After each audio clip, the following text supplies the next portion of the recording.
복을 부르는 힐링풍수 제55강을 시작하겠습니다. 이번 시간은 지난번 54강에 이어 계속해서 산수 자연의 이치가 함축된 주택 경관의 중요성과 조경에 사용하는 돌의 형상과 조경석의 기륭에 대해 알아보는 시간입니다. 살고 계신 주택의 정원에 조성된 경관의 형태라든가 정원에 배치된 돌의 형태에 따른 풍수적인 영향에 대해 살펴보고 동시에 좋은 에너지를 유도하는 조경과 조경석이란 어떤 형태인지 그 이용 방법에 대해 알아보는 시간입니다. 자, 복을 부르는 주택의 조경이란 어떤 것인지 살펴보도록 하겠습니다.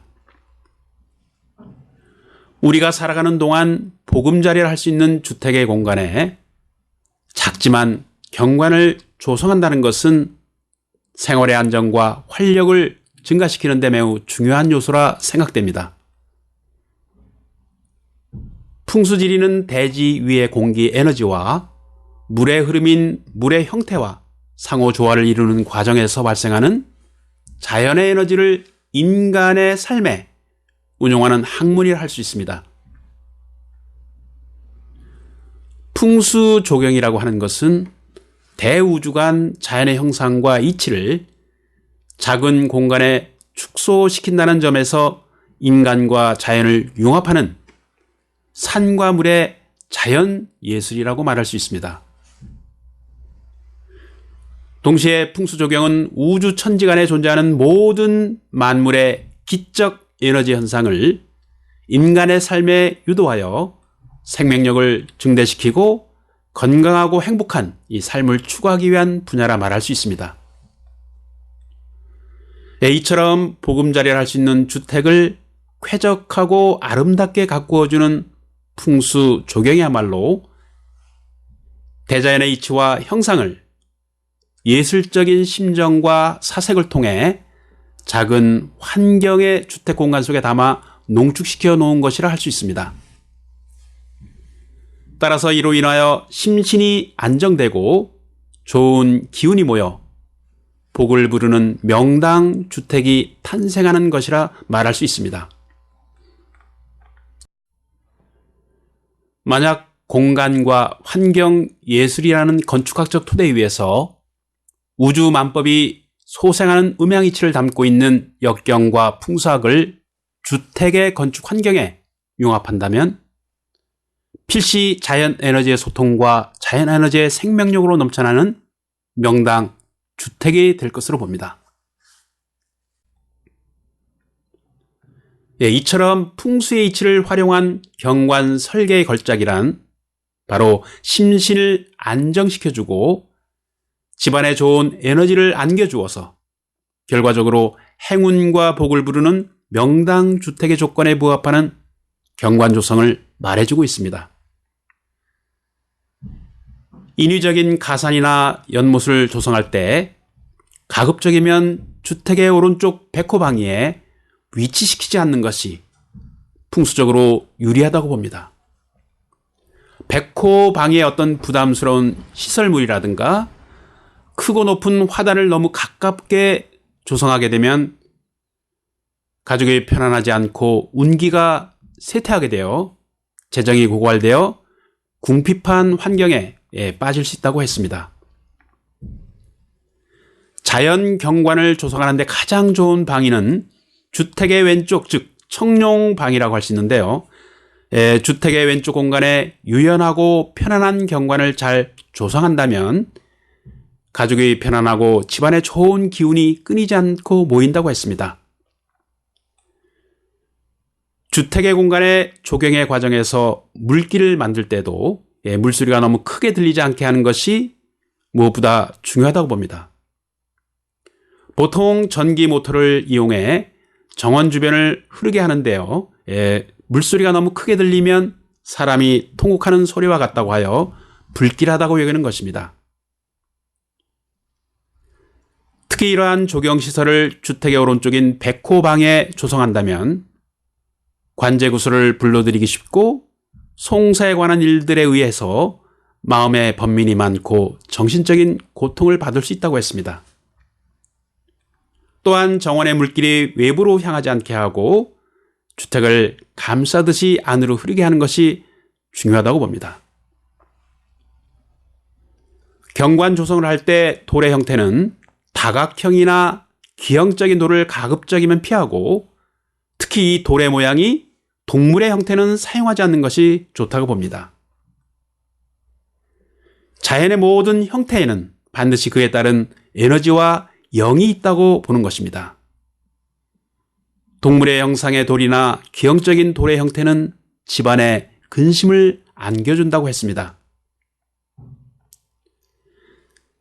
집안에 조경을 할 때 주택의 왼쪽인 청룡방에는 점차적으로 높아지는 형태의 화단이나 가산이 좋고요.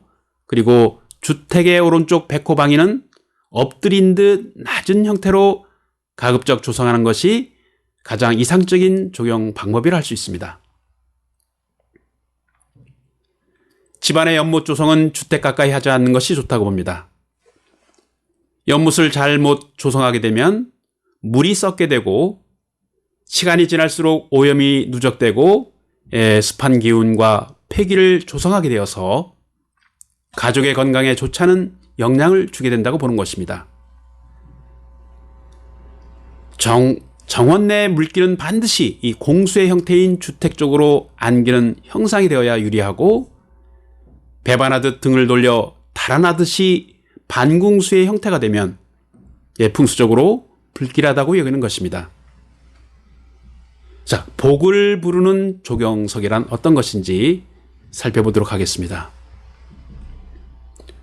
돌은 주택의 조경에 있어서 매우 중요한 자료이며 따라서 돌의 배열은 마땅히 이 큰 틀의 환경의 형상과 배합되어야 한다고 봅니다. 또한 환경의 축습반이 바로 조경에 있다 할 것입니다. 화면에 제시해 드린 것처럼 대자연 속의 산의 형상이 위와 같고 만약 돌을 배치하시려고 한다면 그림에서 오른쪽의 돌의 형상이 좋은 돌의 형상에 속한다고 할 것입니다.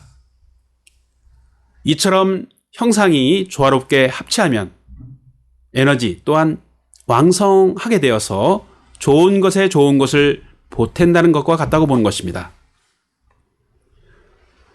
돌을 배치하는 방법은 풍수의 이치에 맞아야 하는데요. 제시해드린 그림에서처럼 주택의 왼쪽, 그러니까 청룡방에 배치하는 돌은 비교적 가깝게 하고 백호 쪽 돌은 좀 멀리 떨어지게 배치하는 것이 좋습니다. 청룡 쪽의 돌은 두 개의 작은 돌로 고정하는 것이 좋다고 봅니다. 주택의 문 앞에 작고 뾰족한 형상의 어지러운 돌들을 배치하면 아이들에게 좋지 않은 질병을 초래한다고 하여 좋지 않은 돌의 배열로 보는 것입니다. 만약 이처럼 배치되어 좋지 않은 일들이 초래되었다면 돌을 치워주시면 불길한 일들이 곧 사라진다고 보는 것입니다. 조경석으로 사용할 돌은 다각형이나 괴이하게 생긴 기형의 돌은 가급적이면 사용하지 않는 것이 좋다고 보는데요. 어지러운 형태의 난석은 바로 파군성이 되기 때문에 불길하다고 보는 것입니다. 만약 화면에 제시해드린 그림처럼 이러한 형상의 돌이 주택의 백호방인 우측에 놓여 있다면 백호 살기가 되어 좋지 않은 형상으로 간주합니다. 가장 이상적인 조경이란 대자연과 상호 융합된 형태라고 볼 수 있는데요. 그리고 풍수의 이치에 따라서 인위적으로 조성된 경관이라 할지라도 필시 평안과 행복을 가져다 주리라고 봅니다. 아무리 돈을 많이 들인 조경이라 할지라도 자연의 이치에 융합하지 않은 형태는 오히려 불리함을 안겨줄 수 있고 비록 소박한 조경이라 할지라도 풍수의 이치에 부합한다면 좋은 에너지를 안겨주는 명당주택으로 만들어줄 것으로 봅니다. 네, 복을 부르는 힐링풍수 제55강은 여기서 마무리하도록 하겠습니다. 소중한 시간 경청해 주셔서 깊은 감사를 드립니다. 저는 제 56강에서 다시 뵙도록 하겠습니다. 강의를 들으시고 공감이 가신다면 좋아요와 구독을 해주시면 더욱더 좋은 내용을 만들어가는데 아주 큰 힘이 됩니다. 감사합니다. 행복한 시간 되십시오.